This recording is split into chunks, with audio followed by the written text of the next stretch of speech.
Bienvenue, chers étudiants, au cours intitulé Loi d'action de masse, présenté par Mehdi Bilguitoum, docteur en chimie, enseignant à l'université de Gadaïr. La loi d'action de masse est une partie du cours équilibre chimique.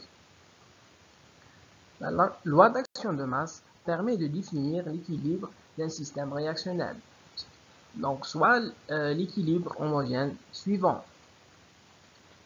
A majuscule, B majuscule représente les réactifs et C majuscule et D majuscule représentent les produits.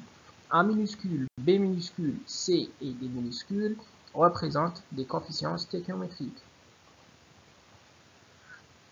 À l'équilibre, on peut définir une constante d'équilibre Kc qui représente les concentrations des produits divisées par les concentrations des réactif. Donc le Kc est égal à la concentration de C puissance le coefficient stéchiométrique C multiplié fois la concentration de D puissance D divisé sur la concentration de A puissance A fois la concentration de B puissance B. Donc le Kc dépend de la température. Ça veut dire que le Kc est une fonction thermodynamique qui ne change seulement en cas de changement de la température. Le Kc aussi dépend de la nature des substances. Ça veut dire que le Kc est une constante qui va changer seulement avec le changement de la réaction. Nous rappelons que la définition de la concentration est égale au nombre de moles divisé sur le volume. On passe au cas spécifique, c'est le cas des systèmes gazeux. Donc, pour une réaction où tous les constituants sont gazeux, on peut utiliser l'équation d'état des gaz parfaits. En appliquant cette équation sur le constituant, le gaz A, on obtient la relation suivante. Donc, la pression partielle PA fois V est égale à nombre de moles de A fois RT.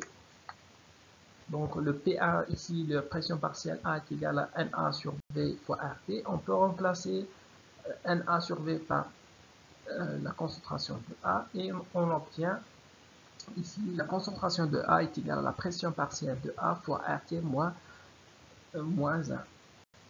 Donc de la même manière, on va déduire les concentrations de B est égale à la pression partielle de B fois RT-1, la concentration de C est égale à la pression partielle de C fois RT-1 et la concentration de D est égale à la pression partielle de D fois RT-1. En remplaçant ces formules de concentration dans la relation du Kc, on obtient le Kc est égal à les pressions partielles des produits divisé sur les pressions partielles des réactifs fois RT puissance A plus B moins C moins. Donc, on peut déduire une nouvelle constante qui est la constante Kp, la constante des gaz. Donc, elle est égale constante d'équilibre des gaz. Donc, elle est égale, Kp est égal à Kc fois RT delta N.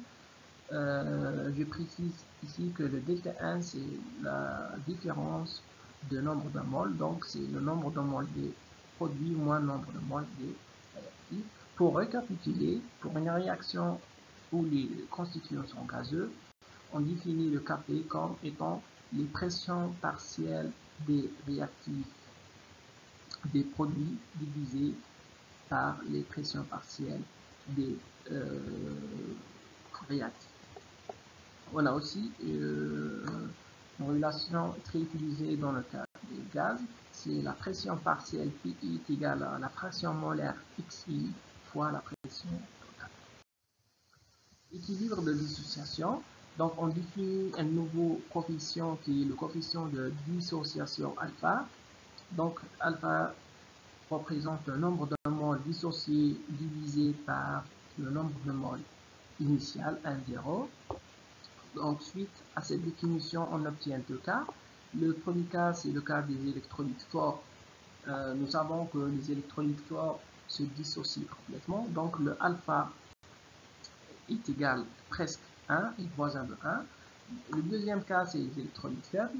On a un exemple d'un électrolyte faible Ca qui va se dissocier en ion positif cation C+, et anion A-.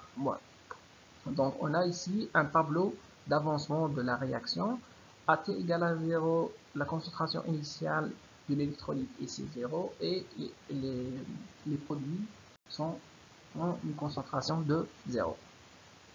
À l'état d'équilibre, on a une quantité C qui va disparaître du réactif et elle va apparaître sous forme de ion C+, et A-.